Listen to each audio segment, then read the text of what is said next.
নমস্কার, ওম নমঃ শিবায়। আজকে আমি আপনাদের সামনে এই সপ্তাহে আবার এসেছি আর একটা গুরুত্বপূর্ণ টপিক নিয়ে, যেই টপিকটা নিয়ে অনেক রকম মিস ইন্টারপ্রিটেশন বা ভুল ধারণা আছে। টপিকটি হলো মাঙ্গলিক। মাঙ্গলিক নিয়ে ভয় পাওয়ার কিছু নেই।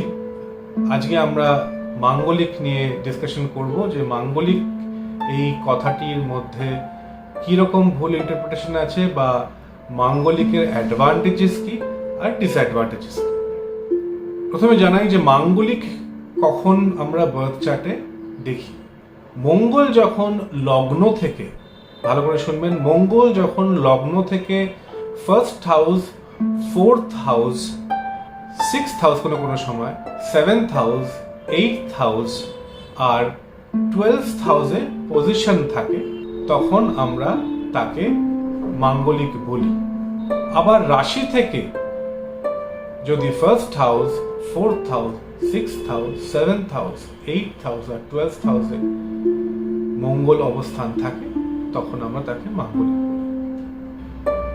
তো মাঙ্গলিক নিয়ে আমাদের অনেক রকম চিন্তাধারা আছে যে মাঙ্গলিক হলে তার বিবাহ হয় না, মাঙ্গলিক হলে বিয়ে হতে লেট হয়, মাঙ্গলিক হলে যাকে বিয়ে করছে তার আয়ু কম হয়ে যায়, মাঙ্গলিক হলে প্রচণ্ডভাবে ক্রোধ এবং ইগো এবং রেগে যাওয়ার সম্ভাবনা থাকে, ক্যারেক্টারে একটা অদ্ভুত রকমের নাকারাত্মা কাজ করে। মাঙ্গলিক হলে অনেক সময় আমরা ভাবি যে বিয়ে করতে আমাদের অসুবিধে হচ্ছে বা বিয়ের যে রিলেশনশিপ বা বিয়ের পরে রিলেশনশিপ খুব ক্ষতি চলছে। মাঙ্গলিক হলে অনেক সময় আমরা একটা মিস ইন্টারপ্রিটেশন করি যে মাঙ্গলিকের সাথে মাঙ্গলিকেরই বিয়ে হওয়া উচিত, তা না হলে বিয়ে টেকে না বা বিয়ে বা সংসারে অশান্তি হয়।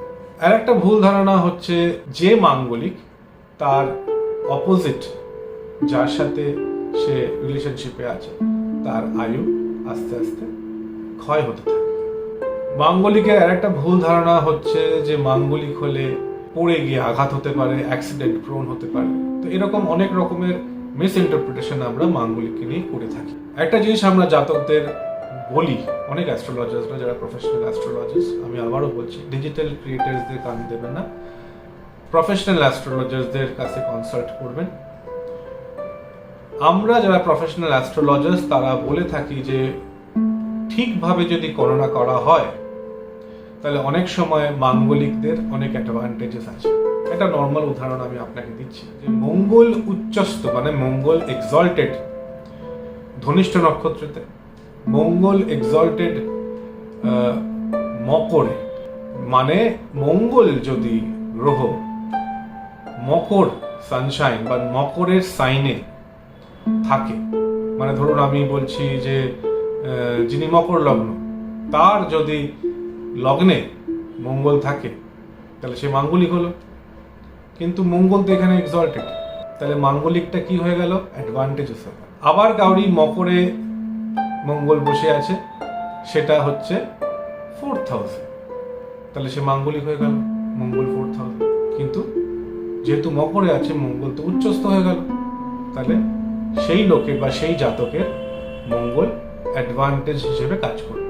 আবার মকর যদি সেভেন্থ হাউসে থাকে, সেখানেও মঙ্গল যদি থাকে তাহলে সে মাঙ্গলিক হয়ে গেল, কিন্তু তার মাঙ্গলিক হওয়া সত্ত্বেও তার মঙ্গল অ্যাডভান্টেজ তাকে দেবে, কারণ তার মঙ্গল এক্সল্টেড। আবার আমরা বলি যে মঙ্গল যেহেতু ভূমির ছেলে, মঙ্গলকে দিয়ে আমরা প্রপার্টিকে গণনা করি, মঙ্গলকে দিয়ে আমরা একটা গর্ভবতী মায়ের প্রেগন্যান্সির গণনা করি, মঙ্গলকে দিয়ে অনেক রকম আমাদের গণনা হয়। তো সেখানে এই মাঙ্গলিক যে কথাটা সেটা নিয়ে আমাদের অনেক রকমের মিস ইন্টারপ্রিটেশন আছে, যেটা আমি এক্ষুনি আপনাদের বললাম যে মঙ্গল মকরে উচ্চস্থ, তো মকর মানে ক্যাপ্রিকর্নে উচ্চস্থ, তো মঙ্গল যদি ক্যাপ্রিকর্নে থাকে সেটা যেই ঘরেই হোক না কেন, সেটা যদি মাঙ্গলিক হিসেবে থাকে তাহলে সে অ্যাডভান্টেজেস পাবে। মঙ্গলের সব থেকে এনিমি হচ্ছে মার্কিউরি।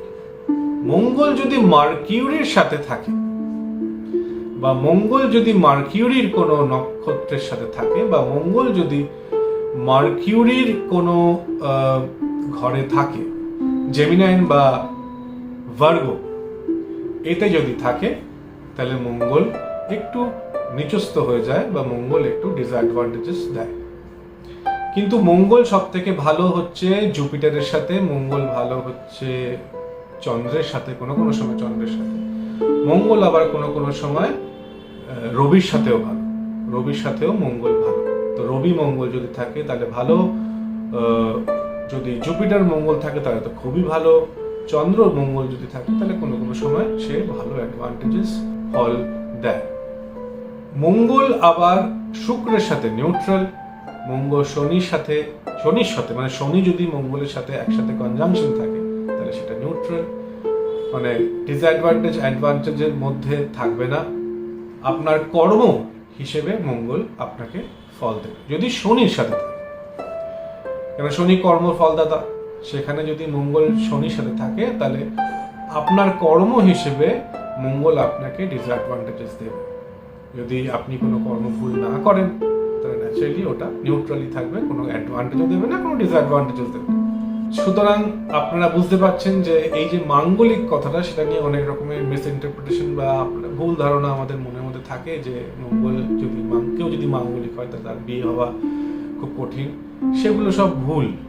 আপনার চার্ট হিসেবে আমাদের ভালো করে গণনা করতে হবে যে আপনার ম্যারিড চার্ট মানে নবাংশ চার্ট বা আপনার বার্থ চার্ট বা আপনার দশা, মহাদশা, অন্তর্দশা, প্রত্যন্তর দশা, আপনার ট্রানজিট, আপনার ষোদশবর্গ চার্ট মানে 16টা চার্ট, যেটার মধ্যে দশমাংশ আছে, চতুর্মাংশ আছে, নবাংশ আছে, এই সব কটা চার্টের মধ্যে মঙ্গল আপনার কি পজিশনে কিরকম ভাবে আপনাকে ফল দেবে, আপনার মহাদশা কি হিসেবে যাচ্ছে, এই বাবার নক্ষত্র এই মুহূর্তে কোন জায়গায় আছে, সেই হিসেবে দেখে আমাদের একটা গণনা করতে হবে। যদি আপনি মাঙ্গলিক হয়েও থাকেন, আপনার যদি কোনো রিলেশনশিপ যার সাথে হচ্ছে সে যদি মাঙ্গলিক না হয় কিন্তু আপনি যদি ভালোবাসেন তাকে, তাহলে নিশ্চয়ই আপনাদের সম্পর্ক ভালো থাকবে।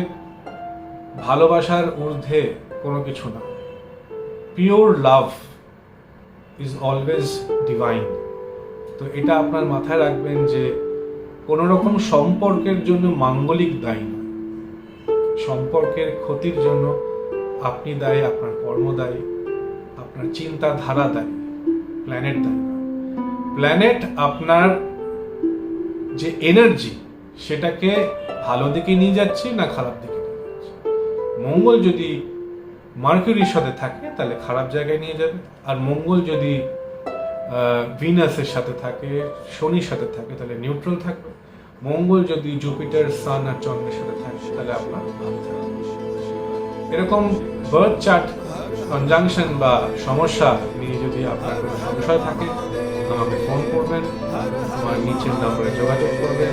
আমি আপনাদের লাইফের ডিরেকশনের জন্য সবসময় আপনাদের সামনে আছি, একটা ফোন কল আছে। নমস্কার, ভালো থাকবেন। নমস্কার।